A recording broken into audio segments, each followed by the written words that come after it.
Okay. Before we have our quiet time, let's all get on the same page. If you're in the Sparkly book, it's page 352, the second full paragraph. If you're in the second edition, it's page 305, paragraph 4, line 13.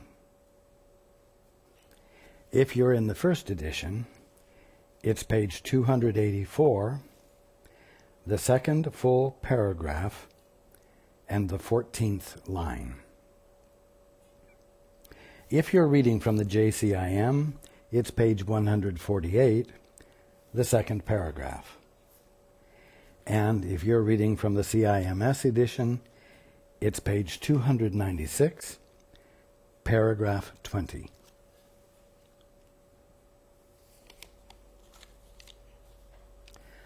Okay.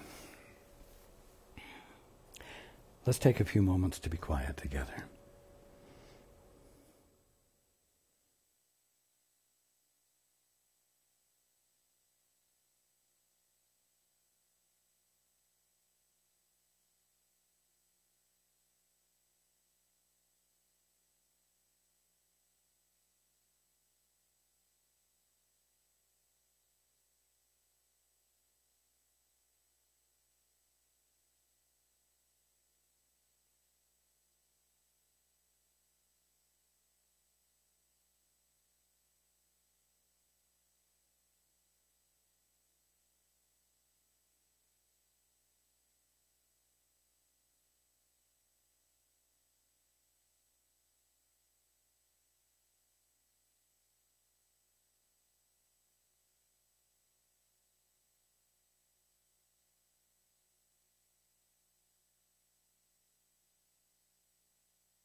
Okay.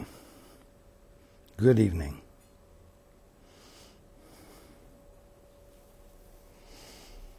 And welcome to everyone who's joining us on the internet.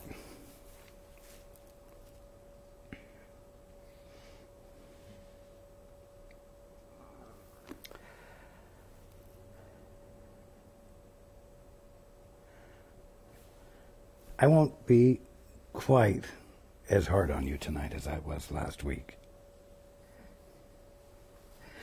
But I am going to help you keep your nose to the grindstone. You may well have gone through the week and wondered, how can I do this? How can I do what Raj is saying it's my birthright to do, my nature to do? Well, here's a way to start. Every night when you go to bed, ask yourself the question, who did I bless today as a result of my involvement with them? And let's refine that a little bit, make it a little bit less nebulous.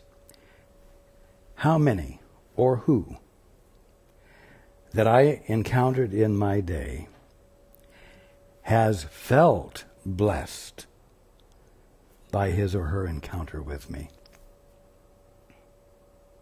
You see, it's important for you not to be giving the definitions. Oh, well, she had to have felt blessed after what I did for her. He must have felt blessed because such wonderful things happened. No, it isn't what you determine blessing to be. It's what the other determines blessing to be. So the question is, when you go to bed at night, how many or who feels blessed as a result of my encounter with them today?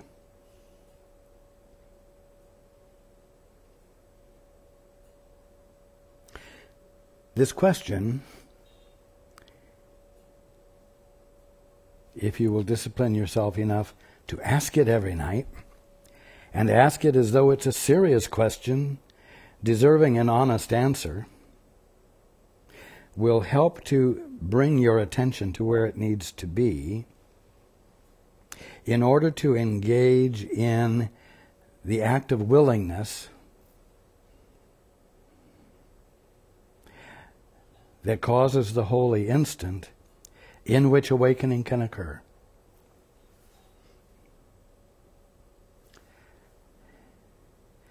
You cannot get into the kingdom of heaven all by yourself, and you can't get into the kingdom of heaven by virtue of how you choose to think.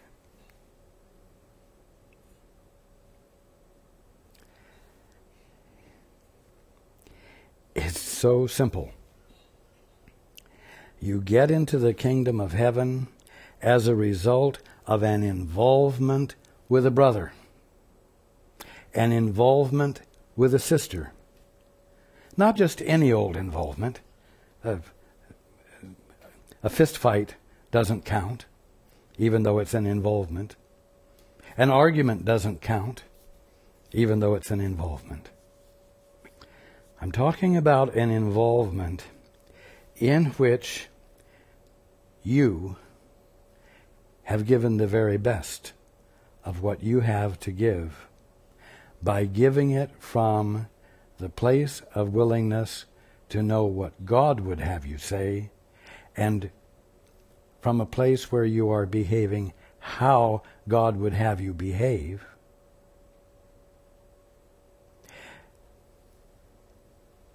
Because for some reason it's important to you not to be alone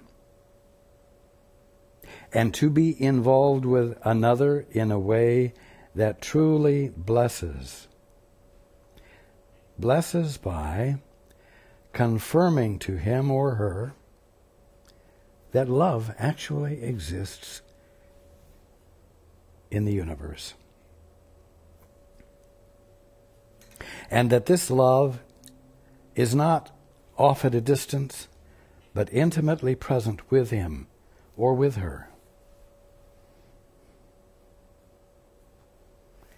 Now,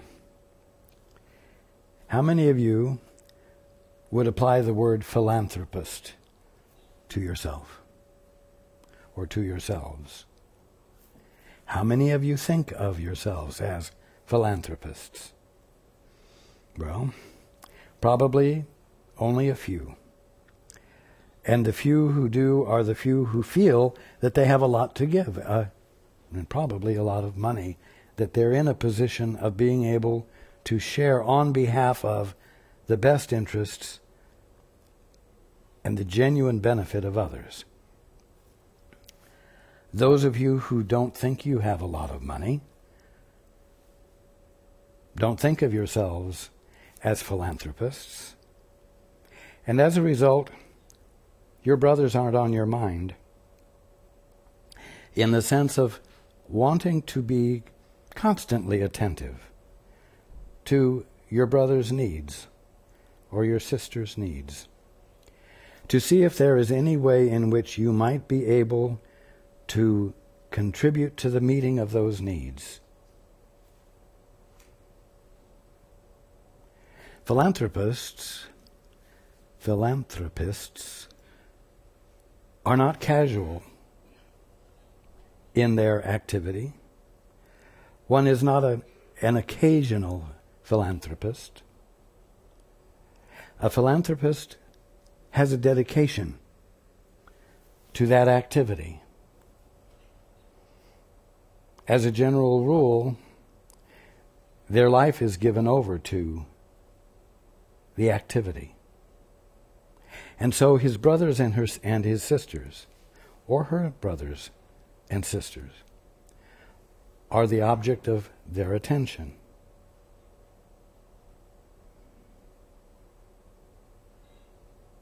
With an active interest in being able to make significant change for the better in that brother's or sister's life. Now, you don't have to have a lot of money in order to have a commitment to your brothers and sisters and to be available to them, to gift them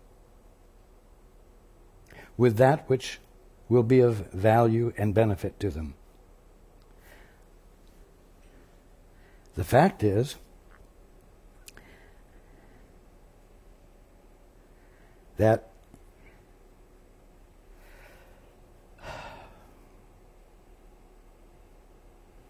no matter how much or little of earthly value you think you have a divine function. To look into your brother's eyes and remember God.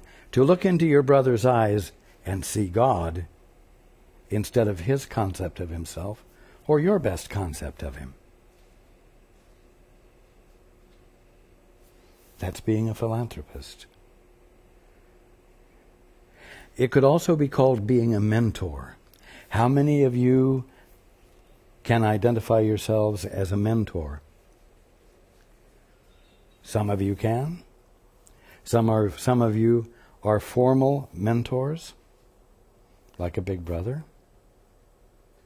And some of you are not formal mentors, but you do engage in what? Involving yourselves with others in time-consuming, energy-consuming, feeling-involving ways, which, by virtue of their expression, cause those who are being mentored to feel better about themselves, to dare to be more fully what they are, or, as I said before, to feel that love is a reality in this world, And you've proven it to them.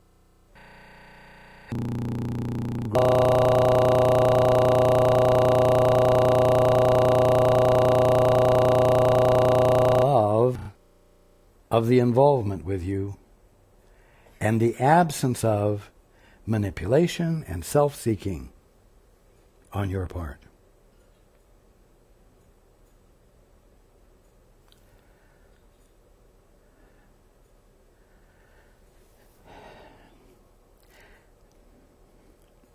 All of you really have, for the most part, been conditioned to take care of number one. That's why there's such a phrase as taking care of number one. Being self-responsible, being respectable on your own, and on and on and on. And if accomplishing that involves taking advantage of your brother, you take advantage of your brother. That's not mentoring. That's stealing. That's unprincipled.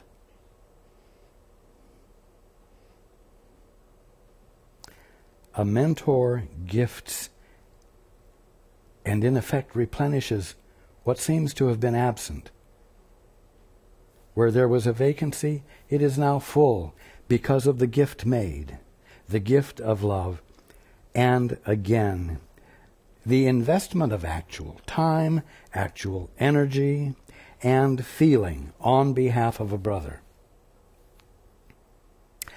Oh, well, I don't have time to do that for him. I've got to take care of myself. I have so many urgent things knocking at my door.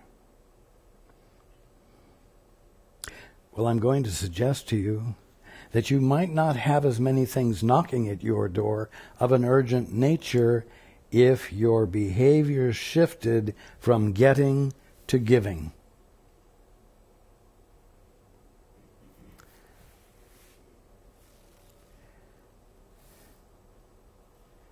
You're here to be philanthropic. You're here to be a mentor.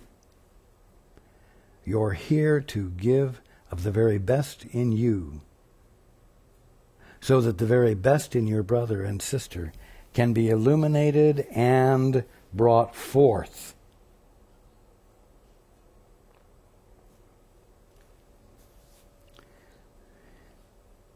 Now, continuing from where we left off last week in the book, you will doubt until you hear one witness whom you have wholly released through the Holy Spirit. And then you will doubt no more.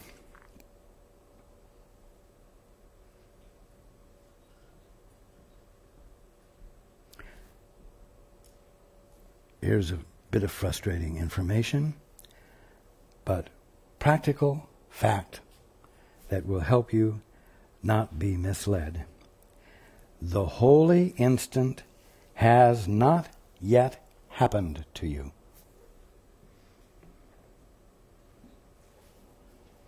Yet it will, and you will recognize it with perfect certainty. The moment it happens to anyone, everyone else will know. And those around you will know it first, and the news will spread like wildfire.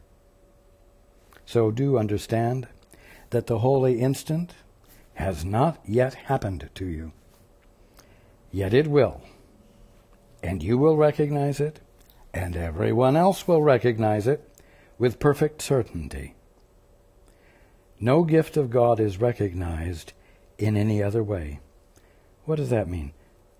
No gift of God is recognized in any other way. It means that no gift of God is recognized in any way other than an experience you're having. It will not happen as an intellectual realization, an internal aha. It will be an experience An experience of what? An experience of you reborn. An experience of you that you haven't experienced in a very long time. One that will be absolutely clear to you. One about which there will be no question whatsoever in your mind.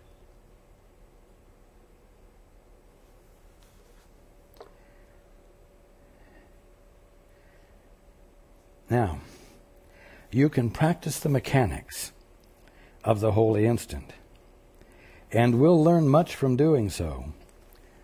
Well, what's the holy instant? The holy instant, as we've said, is the act, the place in which you yield and say yes to God, and the yes means you're turning your attention to God, listening so that you might be the place where the will of God and the perspective of God fills you up and passes through you as a blessing to your brothers, sisters, world, and on and on and on.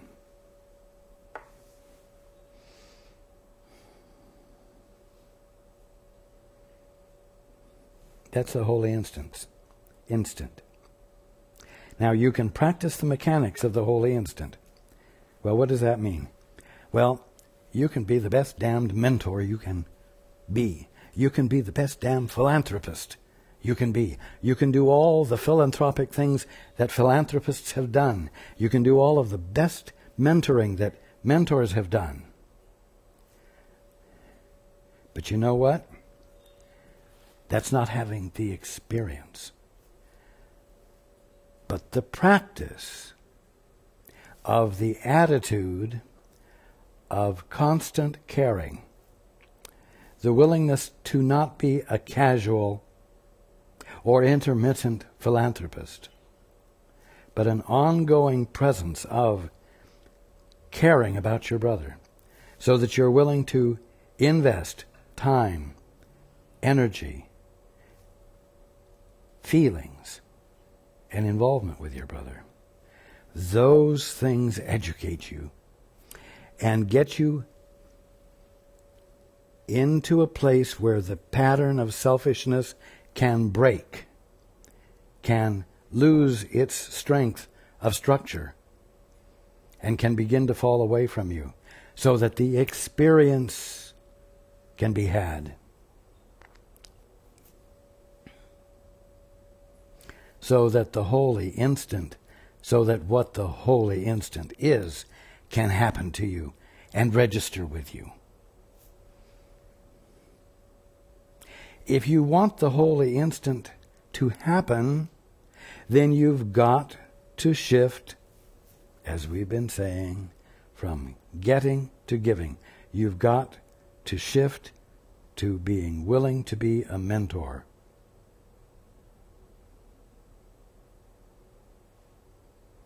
You've got to be willing to do whatever it takes so that each night when you go to bed and you say, how many or whom that I encountered during the day feels blessed by my encounter with them. If you're going to ask that question each day, each night, it means that it better be your intent to carry it out, to embody it as you've gone through your day. And you have always ample opportunity, because the likelihood is you will come in contact with at least one brother or sister with whom you will have an involvement. And 1 is the magic number. 2's great. 3's wonderful.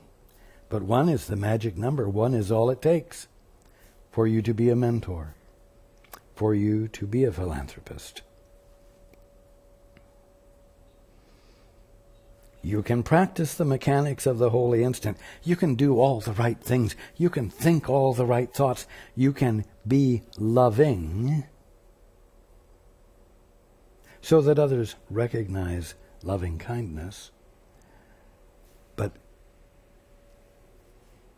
you're here to be love. You're here to be love itself. Love is unpremeditated.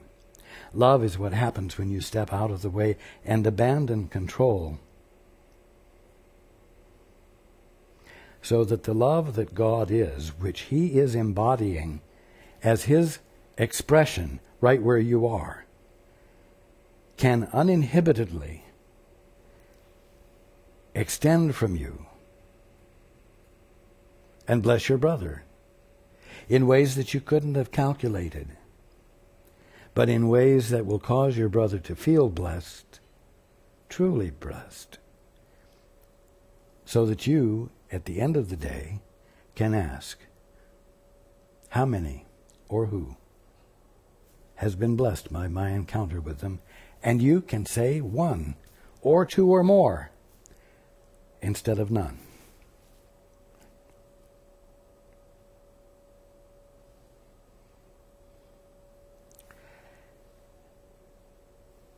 If you do not have the intent to bless a brother, at least one, during the day, every day,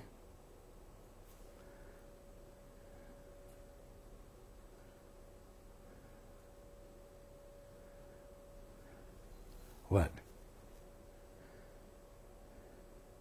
You're not fulfilling your purpose. You're not aligning yourself with the atonement.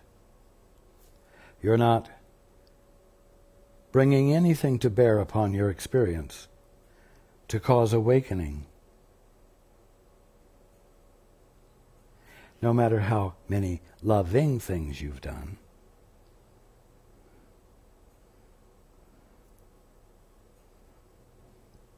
no matter how many gifts you've made. Many people make gifts, but before they make the gift, they never wonder what would constitute a gift to the receiver. Most say, I love to do this. I want for my friend to be able to do it too. I will give to them what they need in order to be able to do what I love. And yet, that may not be at all fulfilling to your brother. And the gift, although it constitutes doing, quote, the right thing, or being loving, it doesn't constitute actual connection, actual involvement with your brother.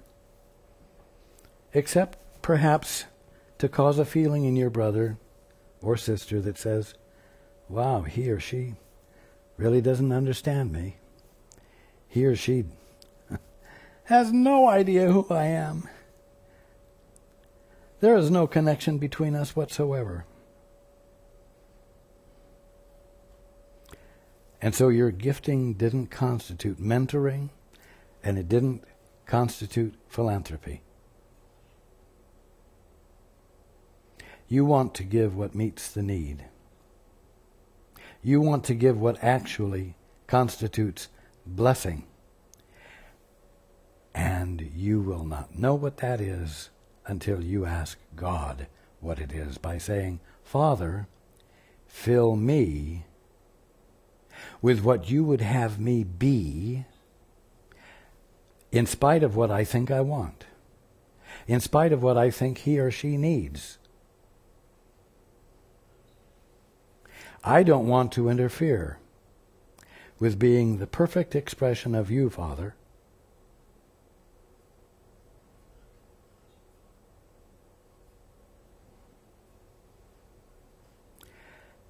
Because I want to wake up from the limitation and the suffering that I'm experiencing as a result of my faith in and devotion to the idea of independence.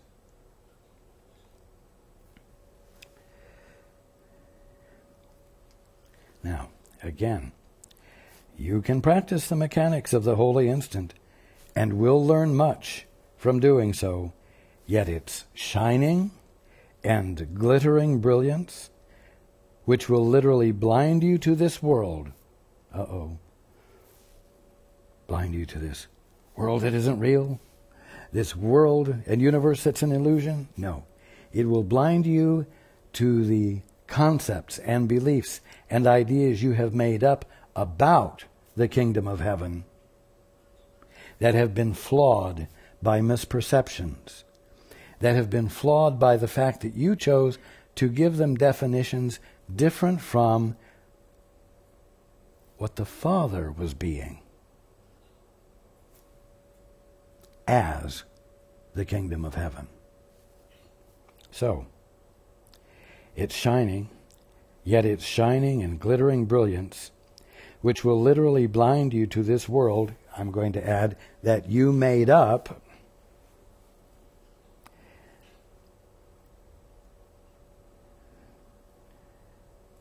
by its own vision, you cannot supply. I will read it again. Yet its shining and glittering brilliance. What does that mean? That means the divine livingness, the divine vitality of the holy instant,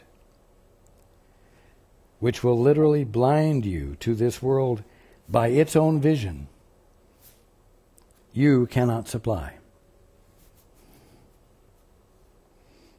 The holy instant supplies it. It supplies it when you stop trying to supply it by means of your own vision, your own envisioning, your own imagining. You cannot supply it. You've been trying to supply it, and you've been missing reality.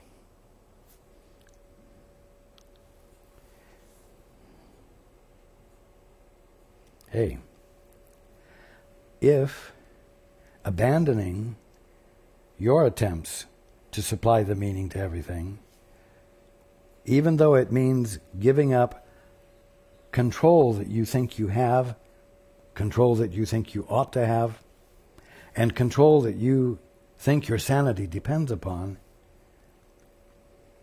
if giving that up means you might have the experience of atonement, that you might have the experience of returning to your sanity and experiencing what you've been calling the kingdom of heaven, in which there is no sin, sickness, or death, in which there is no conflict,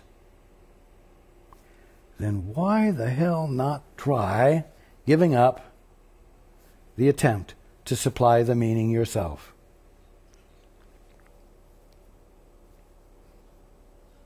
Or, as some of you would prefer I say, why in heaven's name not abandon it?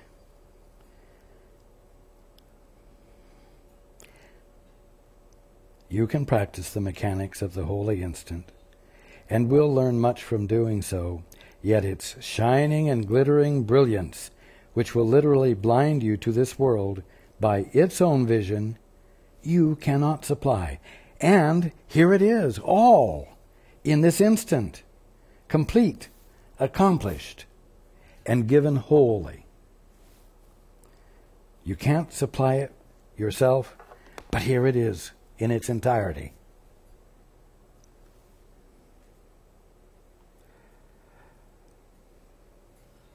In an instant.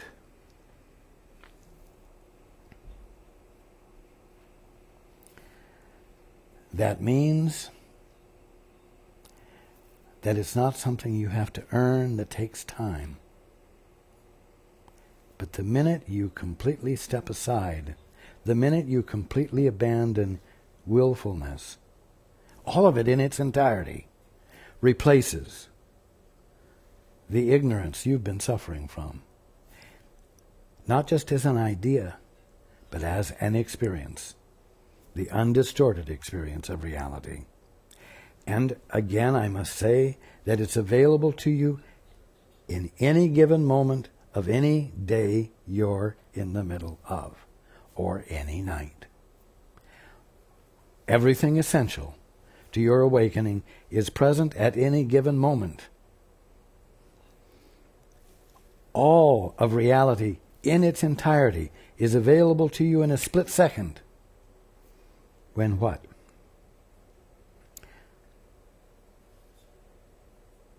When you genuinely insist upon stopping whatever processes you're in, whatever ego-satisfying processes you're in, and you say, Father, you reach out, in other words, outside of your privacy, outside of your imagined separateness. Father, what is the truth here? Not only that, what is the truth here about my brother?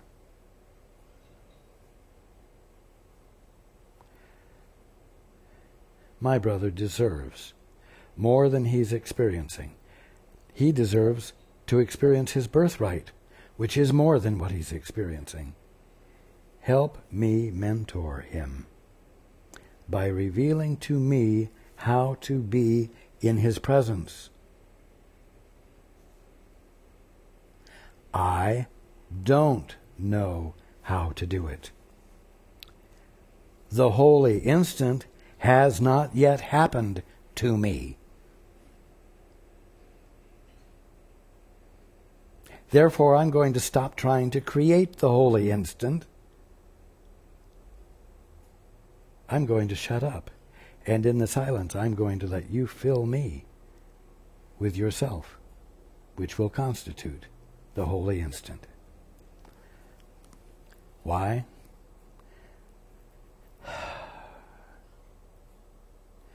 Because my brother has become more important to me than me.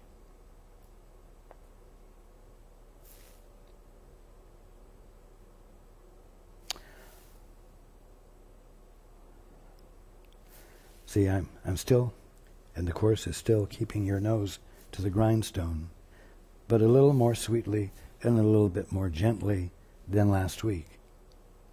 It's a little bit more palatable.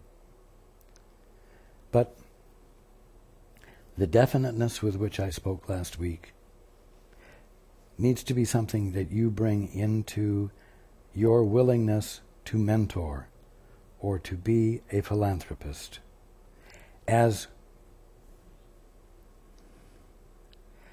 an expression of what is fundamental to your very being. Because someone has now told you that it is fundamental to your being, and that you're calling it forth by your giving your attention to it, is the means by which you escape sin, sickness, and death, conflict, suffering. And wake up so that what the words, quote, kingdom of heaven, unquote, mean is an actual experience and not just an incredible idea. Continuing, start now to practice your little part in separating out the holy instant.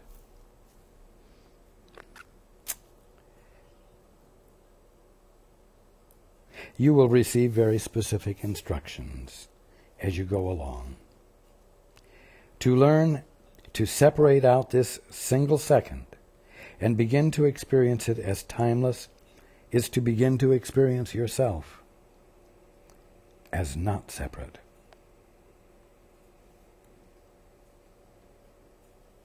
Fear not that you will not be given help in this. God's teacher, the Holy Spirit, that which is nothing more than your right mind, and His lesson will support your strength. It is only your weakness that will depart from you in this practice, for it is the practice of the power of God in you. You see it. The practice of the power of God is the practice of letting God in and through you. By saying, Father, show me your perspective. Show me how you would have me be. Show me how to reflect all that is true about you, and therefore all that is real about me, so that I no longer engage in the expression of things that are not real about me, and as a result blind myself to my capacity to mentor, to my capacity to be a full-time philanthropist. Use it. But for one instant, use what? The power of God. Use it but for one instant, and you will never deny it again. Who can deny the presence of what the universe bows to in appreciation and gladness? Before the recognition of the universe, which witnesses to it, your doubts must disappear.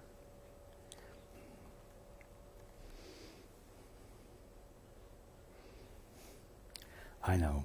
Be careful of this. I can't do anything about my doubts. I just have them. They consume me sometimes. They overwhelm me sometimes. Oh. But I'm telling you that doubt is something you practice. Doubt isn't something that overwhelms you. Doubt is an inner experience of, or it is an inner expression of weakness that is clearly calculated because you believe that you are limited, and you believe that you don't know everything, and you believe that you are vulnerable because of it. And your clear belief, which you have commitment to, is pure imagination. It's not the truth. You are the Christ employing ignorance consciously. Got it? You are Christ's employing ignorance consciously. And you come back to the rules that you have made up that say you have not the means to be philanthropic. You have not the means to give because you lack. You do not have. And as a result, you are vulnerable.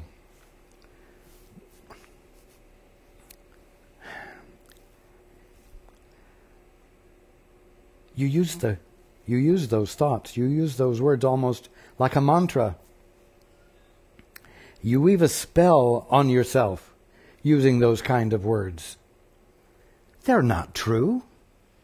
Stop using them. I'm not saying make up some new words that are positive. I'm saying stop doing what isn't true. Abandon your independent stance. And ask the Holy Spirit in you, which is nothing more than your right mind, to reveal its place in you as you in your right mind, so that you can abandon these conscious practices of ignorance.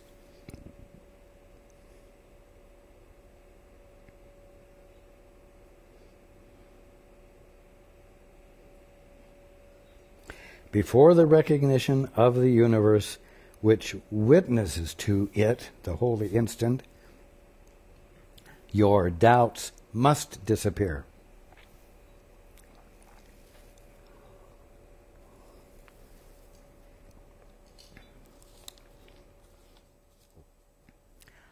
Oh, wonderful.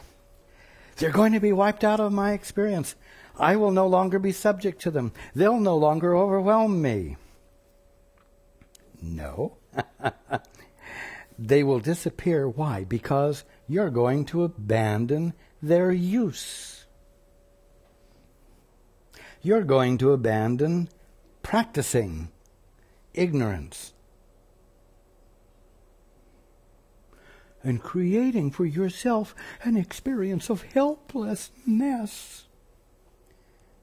That's pure bullshit.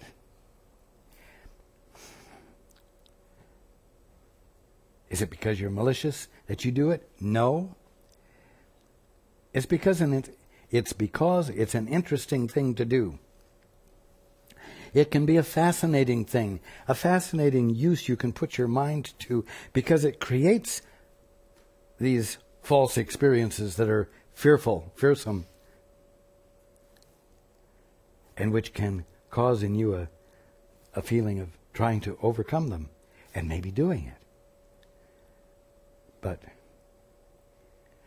you don't have to do these interesting things that cause you to be unconscious of reality. Unconscious of the kingdom of heaven, right where you're calling it, the world and the universe that came from the Big Bang and had not a thing to do with God. So before the recognition of the universe, which witnesses to it, your doubts must disappear. Your practice of doubt must be given up. And I don't mean that as a command. You must give them up. When you yield enough for the influx of revelation to occur, the practice of doubt will disappear. It must disappear. It must disappear because it can no longer hold interest for you. It can no longer be fascinating to you, because the experience of reality is so much more full and satisfying than the experience of ignorance that causes fear, that causes you to feel the need to overcome it, and in overcoming it, prove to yourself that you as an independent entity exist and are real.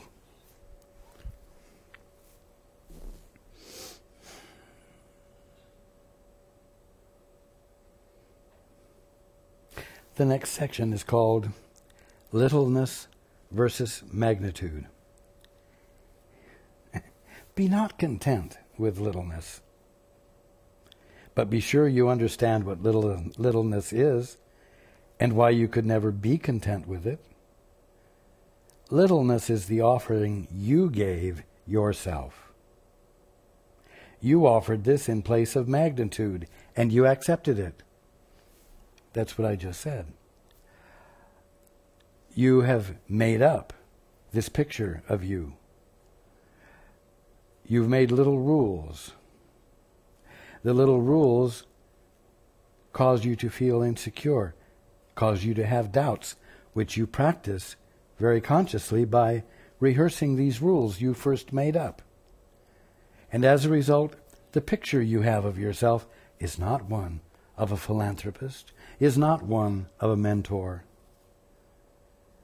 You offered this in place of magnitude, and you accepted it. In your acceptance of it, it was like signing, sealing, and delivering it into law as that which is governing you, even though you are governing yourself by their use, by their conscious practice. Everything in this world is little, because it is a world made out of littleness, in the strange belief that littleness can content you. You have taken the kingdom of heaven and redefined it, causing that which was infinite to become less than it was, little. Everything in this world you have made up by means of your definitions is little, because it is a world made out of what? The littleness of you, who couldn't possibly be a philanthropist or a mentor. in the strange belief that littleness can content you. Well, you say, why would I say that littleness would content me? Well, the way you say littleness will content you is that littleness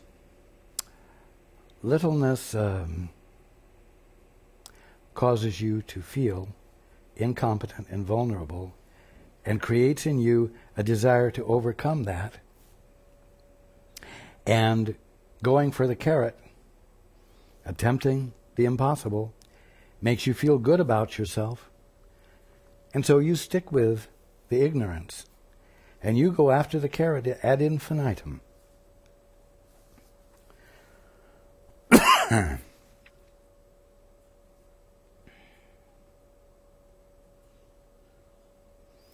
And thus littleness contents you because of the hit you get from trying to overcome it. That's how. When you strive for anything in this world that, with the belief that it will bring you peace, you are belittling yourself and blinding yourself to glory. Listen to this. Littleness and glory are the choices open to your striving and your vigilance. They're the two choices you have. Littleness and glory. You will always choose one at the expense of the other. Yet what you do not realize each time you choose is that your choice is your evaluation of yourself.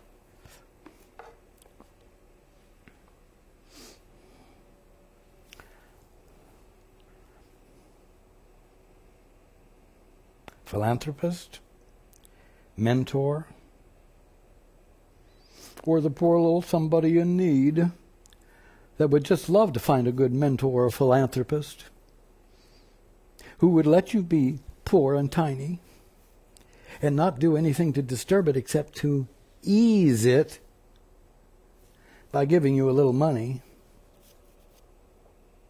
or by helping you to be more comfortable in your littleness, by giving you some inspiring ideas that make your tolerance of littleness something that speaks well of you and contributes to your spiritual development and the refinement of your soul, you see. But that's not philanthropy, and that's not mentoring.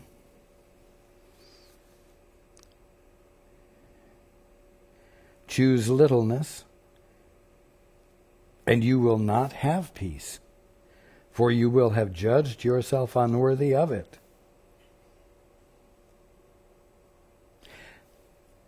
Not only will you have judged yourself unworthy of it, you will have denied that it's available to you as an experience. You will, by your refusing to acknowledge what you divinely are, block the experience of the truth about you. Choose littleness, and you will not have peace, for you will have judged yourself unworthy of it. And whatever you offer as a substitute, whatever definitions you come up with, whatever justifications you find for taking care of number one, instead of shifting to gifting,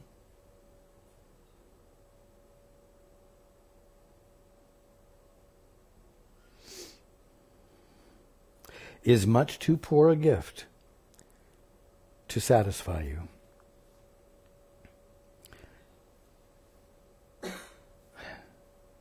It won't really satisfy you, because it won't uncover to you your invulnerability. It won't uncover to you an experience of being that no longer includes sin, sickness, or death. It is essential that you accept the fact, and accept it gladly, that there is no form of littleness that can ever content you. You are free to try as many as you wish, and you all have. But all you will be doing is to delay your homecoming. For you will be content only in magnitude, which is your home. And so this brings us back to the initial questions.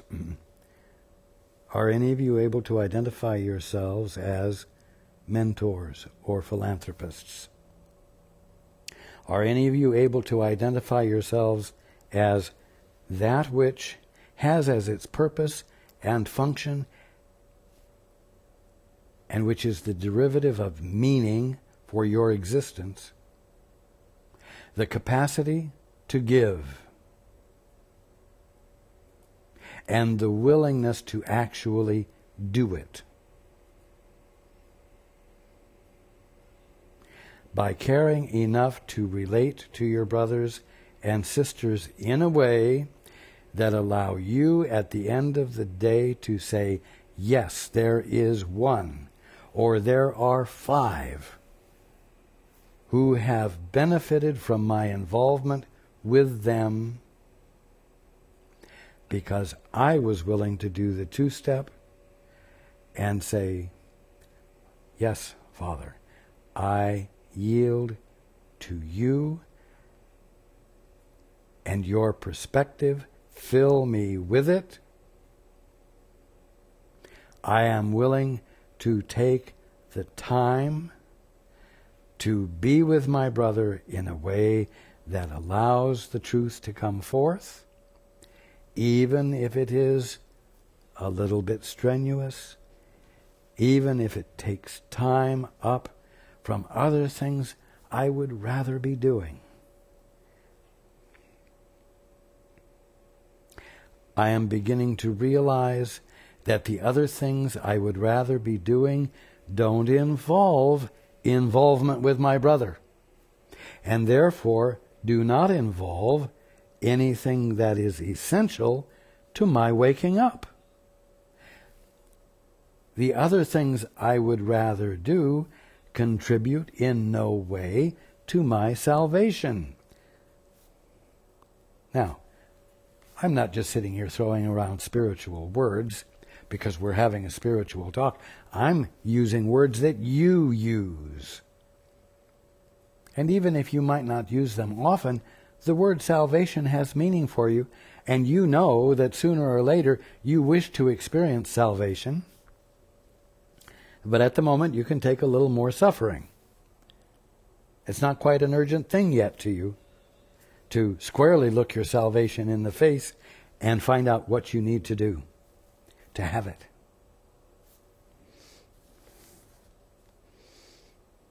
Now, I want to back up here. Start now to practice your little part in separating out the holy instant. You will receive very specific instructions as you go along. Don't let your ego say, well, Paul is lucky.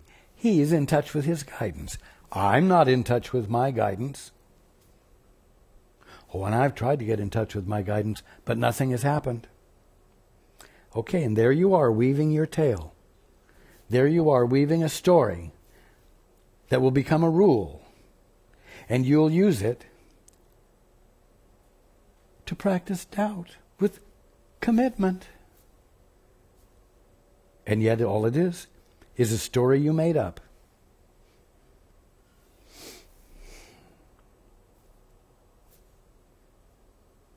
That isn't true. And that you can't be bound by, and you're not bound by, and the only thing that causes you to seem to be bound by it is the unrelenting commitment you make to that fairy tale, that story.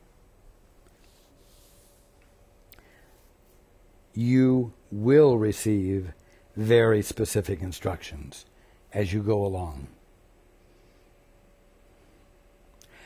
But you know what?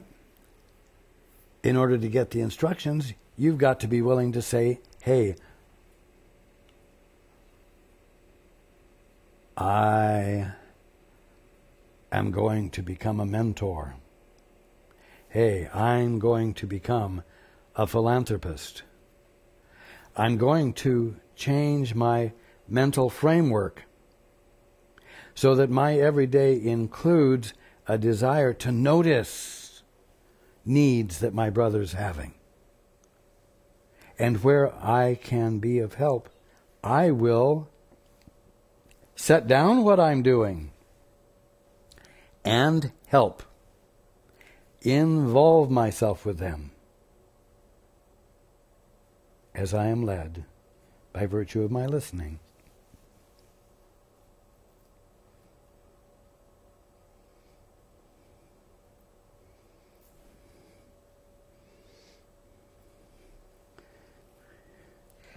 You know, I could say it's a shame that one has to have such a long book to prove to you the truth of the simplicity of the Golden Rule. But we don't have to say it's a sad thing. It's a wonderful thing that you have ceaseless, ongoing, unending justification being provided to you as long as you're reading this book for finding the truth of the simple fact: do unto others as you would have them do unto you. Be a philanthropist. Be love. And do it by not imagining what being loving is. Do it by stopping in your tracks, silencing your willfulness, your intent to be the originator of your thoughts and your awarenesses, and reach out to, if not God, the Holy Spirit, which is the voice for God, as it happens, but which is at the bottom line that which is nothing more than your right mind, and lean into it so that you might become integrated once again and come back into your right mind and bless your brother and wake up.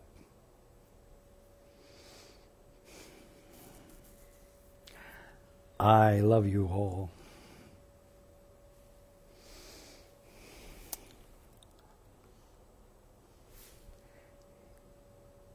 And enjoy the week you have that is full of moment-by-moment opportunities to practice philanthropy, to mentor, and to wake up. And I look forward to being with you next week.